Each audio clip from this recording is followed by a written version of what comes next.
إياك نعبد وإياك نستعين اهدنا الصراط المستقيم صراط الذين أنعمت عليهم غير المغضوب عليهم ولا الضالين آمين. ثم إلى حضرة أرواح أئمة المجتهدين المقدمين في الدين والعلماء العاملين الشهداء الصالحين والأولياء إلى مكان مشارق الأرض إلى مغاربها بر وبحر بلادها جبالها خصوصا إلى حضرة سيدي الإمام الشافعي سيدي الإمام أبي الحسن الشاذلي وسيدي الشيخ الإمام أبي الحسن الأشعري وسيدي الشيخ الإمام الجنيدي وسيدي الشيخ الإمام القطب الرباني سيدي الشيخ عبد القادر الجيلاني وسيدي الشيخ الحبيب عبد الله بن علوي الحداد وسائر مشايخنا وسائر أولياء التسعة خاصة سيدي الشيخ شرف الله وسيدي الشيخ سلطان مولانا حسن الدين وسلاطين بنتن وسيدي الشيخ ناوي بنتن وسيدي الشيخ التقي الهندي وسيدي الشيخ عبد الشيخ هاشم الأشعري وسيدي الشيخ الحبيب عبد الله بن محفوظ الحداد وسيدي الشيخ الحبيب عبد الله بياي مع رسولهم وفروعهم أن الله يعلي درجاتهم في الجنة ويكثر مثوباتهم ضعف سناتهم واحفظنا بجاه وفنا بهم ويعيد علينا من بركاتهم وسرهم في الآخرة شيء لله لهم الفاتحة. أعوذ بالله من الشيطان الرجيم بسم الله الرحمن الرحيم الحمد لله رب العالمين الرحمن الرحيم مالك يوم الدين إياك نعبد وإياك نستعين اهدنا الصراط المستقيم صراط الذين أنعمت عليهم غير المغضوب عليهم ولا الضالين آمين يا رب العالمين. Bismillahirrahmanirrahim. Alhamdulillah kita masih bab taubat ya. Kemarin ini pertanyaan-pertanyaan algoritma, pertanyaan-pertanyaan hati yang perlu kita terus sentuh jiwa kita agar makin tersentil ya. Untuk bahan introspeksi kita yang kemarin ya, kaifa yashraqu qalbun wa suwarul akwani muntabi'atun fi mir'atihi. Ini diapalin gadget. Bagaimana mungkin bisa hati terpancar sinar keimanan kalau potret alam semesta itu, potret duniawi ini masih terpatri indah di dalam cermin hati kita. Berbakar, bersinar. Atau bahkan bagaimana bisa hati ini berkelana menuju Allah kalau masih terikat, terbelenggu dengan berbagai kesenangan duniawi, syahwat. Atau bagaimana mungkin ia masih mengharapkan memasuki altar suci Allah Subhanahu wa taala, mencapai maqam musyahadah atau setidaknya muraqabah, merasa diawasi oleh Allah, kalau dia belum bersuci dari hadas besar, masih junub, bekas bersetubuh dengan dunia ya. Lalai. Yang terakhir, bagaimana bisa dia memahami lembutnya rahasia-rahasia ilahiyah di setiap ciptaan dan fenomena takdirnya kalau dia belum taubat dari ketersesatannya, dari segenap maksiatnya. Nah, ini pertanyaan-pertanyaan yang mendorong kita agar taubat, bersuci dari hadas besar, terbebas dari belenggu syahwat, sehingga potret duniawi yang tersimpan, tersave rapi di sanubari kita itu satu persatu lenyap, terisi oleh cahaya iman, mencapai maqam musyahadah, minimal muraqabah, ingat Allah terus, ingat diawasi Allah terus. Amin ya rabbal alamin. Lanjut ya, kita lanjut hikmah ke-5. Hikmah ke-5 dari rangkaian dari awal. Hikmah kedua dari rangkaian bab taubat. Bismillahirrahmanirrahim. Qala al-musannifuna rahimahumullahu ta'ala wa nafa'ana bihim wa bi'ulumin fid dharain. Amin. Ila anqala al-hikmatu tsaniyatu utawi hikmah sing keloro iku qauluhu dawe Kiai Musannif rupane la saghirata idza qabalaka adluhu. ora ana dosa cilik iku maujud, ora ana dosa cilik iku maujud idza qabalaka ing dalam nalikane ngadepi ing sira apa adluhu, sifat adile Allah Subhanahu wa taala. Wala kabirata lan ora ana dosa gede iku maujud idza wajhaka ing dalam ngadepi ing sira apa fadluhu, kemurahane Allah Subhanahu wa taala. Ai ista'zim tegese anggap gede sapa sira, anggap gede sapa sira, anggap gede sira zambaka ing dosa sira. Wa ing kana senajan ana apa zambak iku saghiron kang cilik. Li annahu karna setuhune kelakuan iku la saghirata, ora ana dosa cilik iku maujud idza qabalaka ing dalam nalikane ngadepi ing sira apa adluhu, adile Allah. Wa aqabaka lan ngahukumi apa adluhu ing sira. Wa dzalika lan utawi mengkana ista'zim dzambak ila akhirih iku liyakuna supaya ana apa isti'dhamuz dzambi nganggep gede dosa, nganggep gede dosa, bahasa Jawanya Kiai Yasir maknanya milang-milang gede, milang-milang nanti Ajit nggak paham, terus nganggep supaya ana iku ba'itsan kang ngedorong, kang ngebangkitaken laka maring sira ala taubati ing atase taubat minhu saking adzambu. Wala taknut lan aja putus asa sapa sira, lan aja putus asa sapa sira min rahmatillahi taala saking ulas asihi Allah, saking ulas asihi Allah, wa afwihi lan ampunane Allah. Wa in kana senajan ana apa dzambuka dosa gede, dosa sira iku kabiron kang gede. Li annahu kana taman satuhune kelakuan iku la kabirata ora ana dosa gede iku maujud idza qabalaka ing dalam nalikane ngadepi ing sira apa fadluhu, kemurahane Allah, wa afalan wis maafi sapa Allah angka maring sira atau saking sira.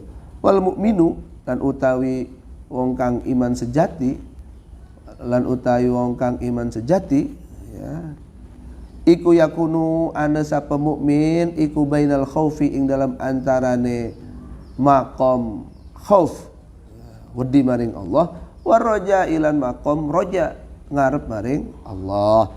Law wuzina lamun den timbang, law wuzina hale lamun den timbang apa rajaul mukmini ngarepe mukmin, wa khaufihi lan wedine mukmin, wa khaufuhu lan wedine mukmin, la tadala mangka dari seimbang apa khauf wa raja, mangka dari seimbang apa al khauf wa raja. Hikmah kedua dalam serial taubat ini menyatakan bahwa tidak ada namanya dosa kecil kalau dihadapkan dengan keadilan Allah Subhanahu wa taala. Begitu juga tidak ada dosa besar kalau cara pandangnya dihadapkan dengan kemurahan Allah Subhanahu wa taala. Nah, ini cara pandang kalau melihat Allah Subhanahu wa taala yang memiliki sifat adil sekaligus Al-Karim, murah, dermawan. Ya. Tapi di sisi lain cara memandang dosa dengan pendekatan syariat ya nggak ada bedanya sebenarnya, tapi pendekatan syariat ada memang, pendekatan fikih lah ada memang istilah apa, dosa besar, dosa kecil ya. Dalam Al-Quran dikatakan intajtanibu kaba'ira ma tunhauna anhu nukaffir ankum sayyiatikum wa nudkhilukum mudkhalan karima. Nah, ini ulama menyimpulkan dari ayat ini adanya apa? Afirmasi dosa besar. Jika kalian senantiasa menjauhi dosa-dosa besar yang dilarang, ya, maka kami hapus dosa-dosa kecil kalian. Lihat, kabairomatun hauna itu dosa besar, sayyiatikum itu dosa kecil. Setelah diampuni dosa kecilnya, dan kami akan masukkan kalian di tempat yang mulia. Nah, ini harus kita sepakati bahwa memang dalam perspektif fikih ada dosa besar, dosa kecil. Nah, dosa besar itu ya zina, ya membunuh tanpa hak, ya termasuk mati sangit itu membunuh diri, ya di jalan Tamrin dan sebagainya itu, ya itu dosa besar. Dosa kecil. Dosa kecil apa? Ngegosop. Gosop dosa besar itu. Ya, budaya make tanpa pinjem dan yang punya nggak ridho itu gosop, itu dosa besar itu. Gosop. Dosa besar itu. Oh iya, ya. Ya dosa kecil lebih banyak. Dosa kecil lebih banyak. Nah, tapi ketika kita merambah di jalan menuju Allah, ya patokannya Allah. Apa gimana Syekh Nawawi mengatakan, istahdzim dzambak wa in kana shaghiran. Kita harus menganggap dosa yang kita lakukan itu harus dianggap besar, walaupun perspektif fikih ini tergolong kecil. Ya, ngintip wadon segala, Kak. Ya. Gayane dosa cilik. Itu harus kita anggap gede. Ya. Karena tidak ada dosa kecil kalau dihadapkan keadilan Allah.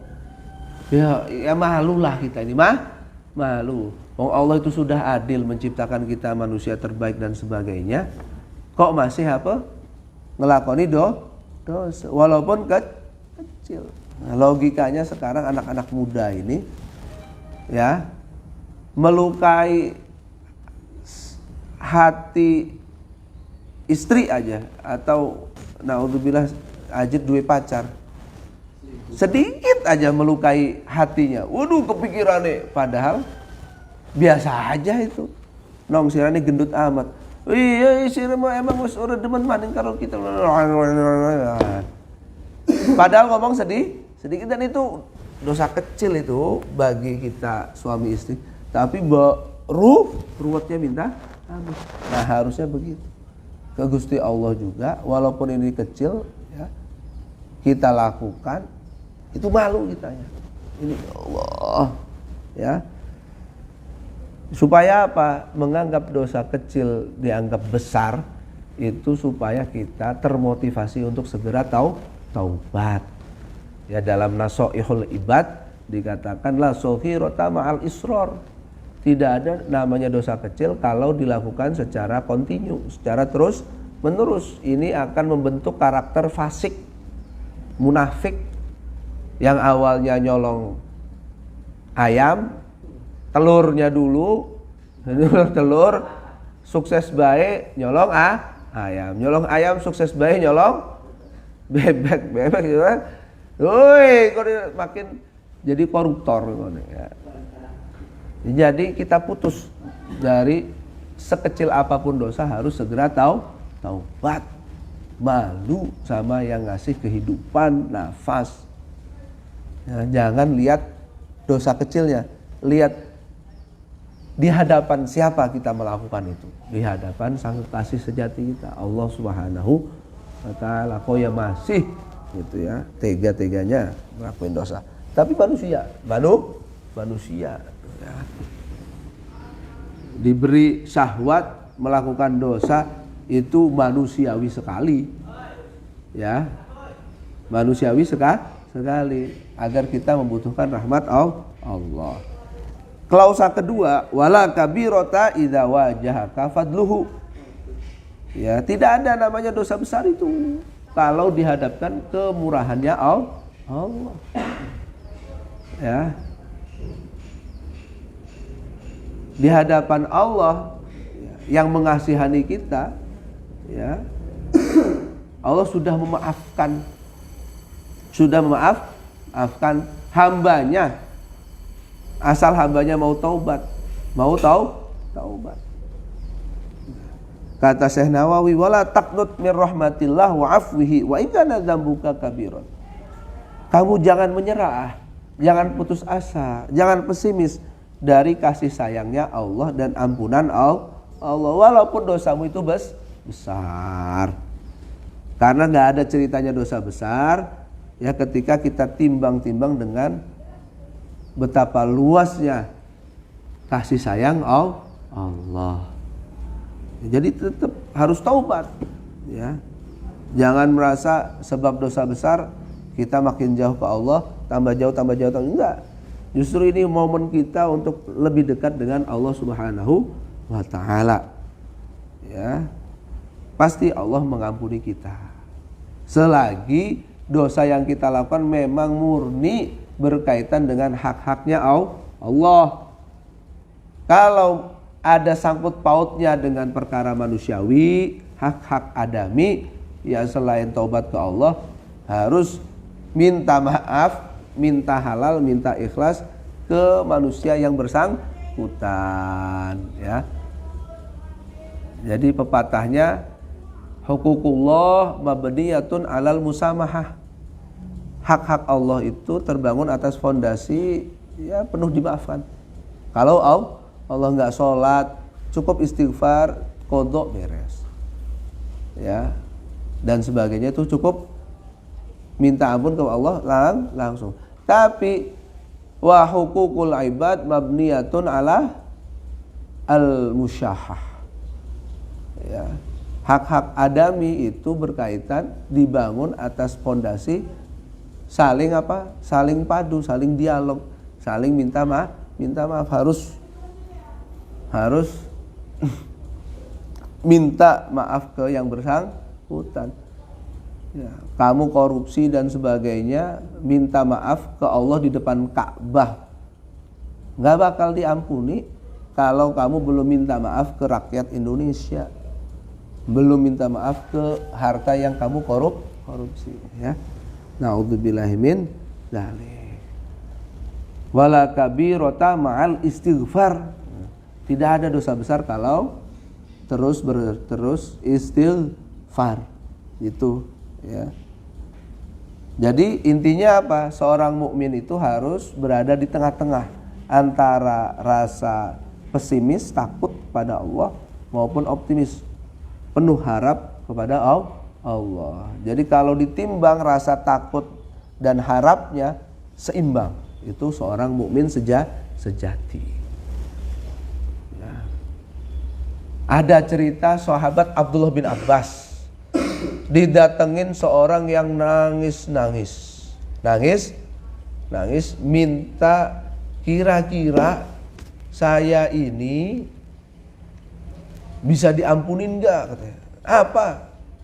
Saya telah membunuh. Bisa diampuni, bisa taubat enggak saya? Nangis dia. Ya, bisa. Allah Maha Kuasa. Sabaqat rahmati qabla adabi qabla sukhti. Rahmatku, kasih sayangku telah mendahului daripada rasa amarahku. Silakan taubat, masih luas pintu taubat. Di waktu yang lain datang seorang yang emosi, marah, menahan amarah, nanya ke sahabat Ibnu Abbas. Pertanyaannya sama. Wahai sahabat Ibnu Abbas, boleh enggak setelah membunuh itu taubat? Diterima enggak ampunan dosa saya? Tapi kondisinya apa? Marah. Kata sahabat Ibnu Abbas, enggak boleh. Enggak bakal diterima. Taubatnya orang pembunuh itu enggak bakal diterima. Itu bayangkan. Pertanyaannya sama, jawabannya berbanding jauh beda, ya. Santri-santrinya sahabat Ibnu Abbas bingung. Ini kok jawaban enggak konsisten ini jawabannya ini. Kok bolak-balik ini gimana ini? Ya kan? Itu yang tingkatan amatiran masih begitu. Tapi ada yang untungnya ada yang kritis. Ya, santrinya apa? Sahabat Ibnu Abbas nanya berani, "Ya Syekh," setelah mereka udah pulang ya. "Ya Syekh, Anda ini kok enggak konsisten, main-mainin hukum. Gimana? Kenapa? Kemarin Anda mengatakan pasti dimaafkan. Sekarang Anda mengatakan dosa pembunuh itu enggak bakal dimaafkan. Kok bisa beda?" Kata sahabat Ibnu Abbas, "Kamu jangan lihat jawabannya, lihat latar belakang pertanyaan tersebut. Orang yang pertama itu udah nangis-nangis, sudah membunuh, mau taubat. Kita harus optimiskan dia, yakinkan dia agar dia tidak membunuh lagi. Yang kedua, dia itu belum membunuh, mau membunuh asalkan dapat jaminan fatwa saya bahwa setelah membunuh dosanya asal taubat bisa diterima. Kalau saya jawab sama dengan yang kemarin, dia malah membunuh. Dan embuh taubat urani ke? Urung jelas. Jadi dia mau menjual agama untuk kepentingan dia. Itu lihat cermatnya seorang ahli fikih. Jangan sembarangan. Dan kita juga ya santri ini ketika ngelihat kiai mungkin pendapatnya beda-beda, ya karena kita saking nggak pahamnya ya latar belakang kasus yang sudah dikaji telaah mendalam oleh sang kiai. Jangan gitu ya. Jadi banyak sekali kejeniusan dan keunikan para alim ulama kita dalam memberi solusi untuk umat. Ya.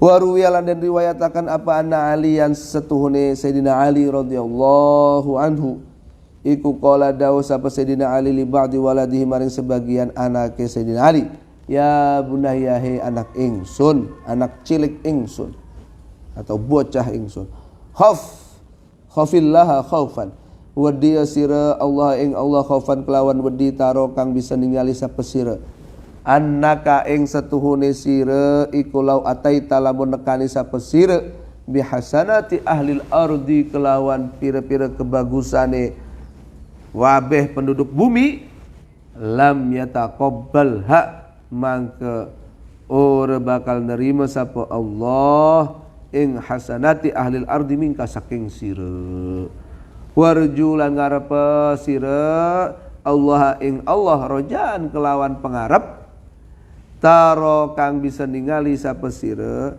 annaka ing satuhune sira lau ataita lamun tenekani sapa sira bisayiati ahlil ardi kelawan pira-pira amal alane penduduk bumi ghafaroha mangke ngampuni sapa Allah ing sayiati ahlil ardi laka maring sira atau kedue sira. Nah, ini kutipan dari Ihya Ulumuddin ya, juz 4. Bahwa Sayyidina Ali terus berwasiat pesan mendidik kepada putra-putrinya. Ini kiai ke anaknya harus begini, harus perhatikan perkembangan anaknya. Jangan cuma dipasrahin ke pondok doang, enggak dinasehatin sebagai orang tua, jangan. Wahai anakku, takutlah kepada Allah dengan kualitas takut yang andai kamu telah melakukan semua kebaikan, jenis kebaikan penduduk bumi sudah kamu lakukan semua, kamu takut Allah tidak akan menerimanya. Sebaliknya kamu harus tetap optimis, penuh pengharapan kepada Allah. Sekiranya kamu telah melakukan segala jenis dosa, amal jelek penduduk bumi, pasti Allah mengampuni semua dosa itu untuk kita. Jadi takut walaupun banyak amalnya, takut tidak diterima oleh Allah. Tapi tetap kita optimis, walaupun dosa kita banyak, pasti diampuni oleh Allah. Allah. Jadi harus imbang. Ya, ketika kita beramal baik, ya, selain mengharap pahala, harus ada selip rasa-rasa cemas. Jangan-jangan, ya Allah, jangan-jangan, dan gitu. Sebaliknya, walaupun kita berdosa dan sebagainya, harus diselipi dengan apa? Rasa harap. Pasti Allah mengampuni dosa kita. Jadi dari situ, ya, adanya balance, keseimbangan spiritual, ya. Ini intinya apa? Intinya ketika kita beramal baik, ya, ingat Allah semua, dari Allah semua. Dari dosa ingat kemurahan Allah Subhanahu wa taala. Lanjut, al hikmatu tsalitsatu utawi hikmah sing ketelu iku qauluhu dawe Allah taala. Rupane idza waqa'a minka dzambun ing dalam nalikane tiba mingka saking sira apa dzambun dosa, suwiji dosa. Fala yakun mangka ora ana apa dzambun iku sababan sebab liya sika maring apa sesire min husulil istiqomati saking hasil istiqomah ma'arabbika kelawan serta pangeran sira faqat yakunu mangka teman-teman ana mangka terkadang bukan teman-teman mangka terkadang ana apa zalika mengkana dzambun iku akhiru dzambin akhiri dosa kudira kang wis ditetepaken apa dzambun apa zalika alaika ing atase sira. Ketika kamu melakukan sebuah dosa, jangan sampai dosa ini justru menyebabkan kamu putus asa meraih istiqomah meniti jalan lurus menuju Allah Subhanahu wa ta'ala. Aduh, gitu dosa nih gede. Aduh, orang bakal diterima Allah. Jangan sampai begitu. Orang bakal ditampi, orang bakal diampuni oleh Allah. Jangan seperti itu. Siapa tahu dosa itu justru dosa terakhir yang ditakdirkan untuk kita, selanjutnya kebaikan. Ya, jadi jangan mudah putus asa. Ya, dikisahkan itu ya dalam kitab Riyadhus Shalihin Imam An-Nawawi bahwa ada pembunuh ulung, ya, pembunuh bayaran sebagainya sudah membunuh 99 jiwa manusia. Dia mau taubat. Nanya ke pendeta. Pendetanya ini pendeta garang kayaknya. Pak pendeta, saya mau taubat. Saya sudah membunuh 99 jiwa dengan tidak benar, zalim, menganiaya mereka semua. Kira-kira bisa diterima taubat saya? Kagak bisa. Kagak bisa. Lo ahli neraka, lo udah siap-siap neraka aja lo. Gara-gara jawabannya mengkonon mengajit, udah terima. Ayo setor doang udah terima, kita ahli neraka. Yus puatin sekalian itu. Mengenapi 100. Waduh, mengenapi 100, ya Allah. Akhirnya dia tambah putus asa lagi. Ya Allah, masa iya sih kita udah diterima dosa-dosa. Ampunan saya masa iya nggak diterima. Akhirnya ketemu dengan kiai yang bijaksana. Ketemu, Pak Kiai, aduh saya barusan mau tobat, dinyatakan tidak diterima, ya saya bunuh orangnya, ulama itu. Tapi masih tetap ada harapan nggak Pak Kiai?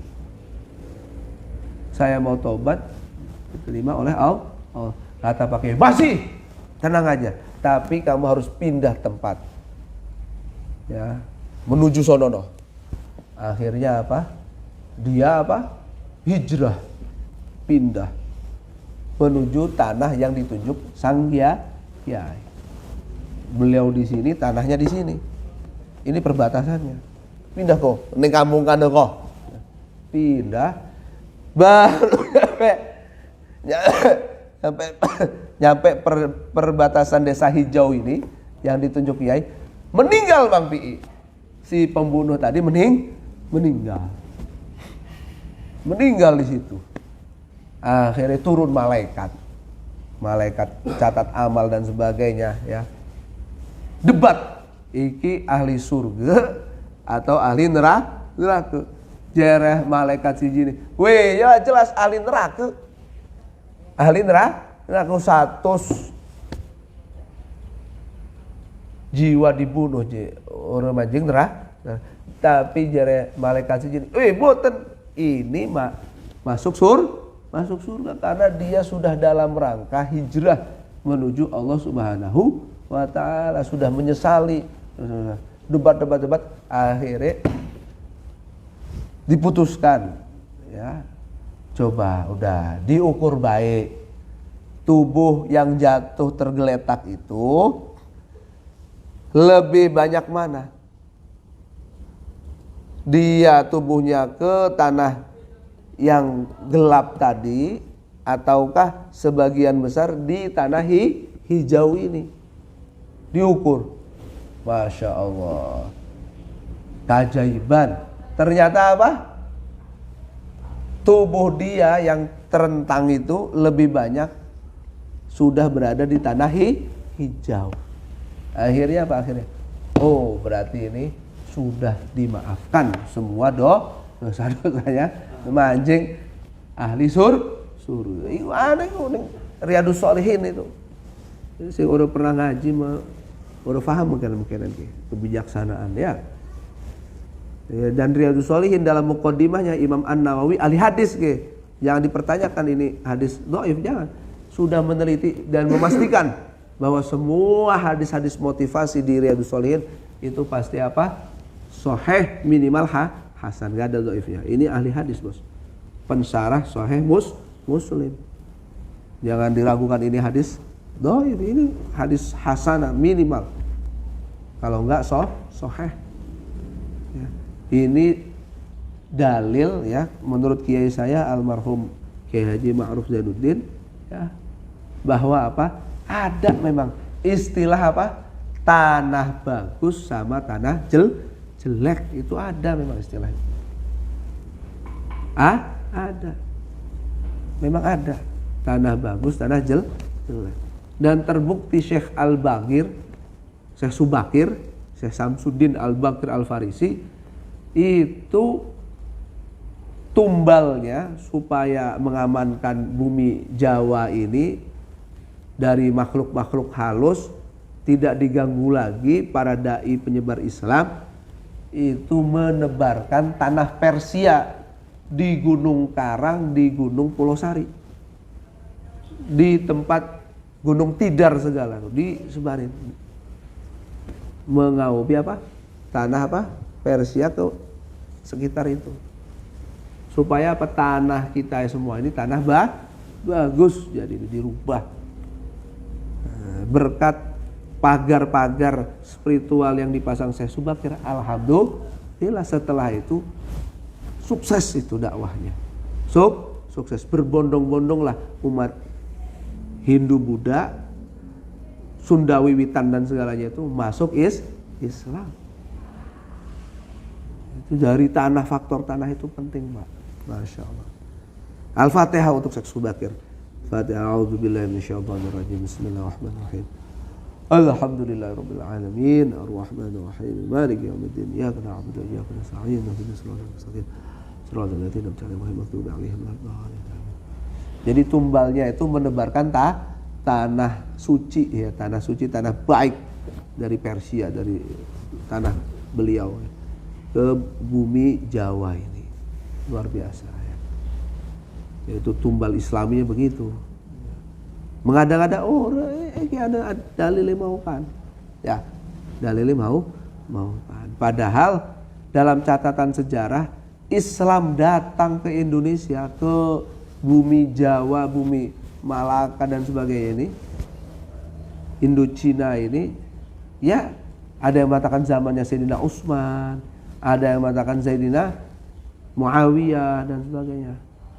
Ya, catatannya ada, Raja Sriwijaya menyurati Sayyidina Muawiyah agar mengirimkan dai mengenalkan Islam di Sriwijaya, di Palembang kan apa. Ada kitabnya di An-Nujumuz Zahirah. Ada catatannya itu ada. Ini menunjukkan bahwa apa?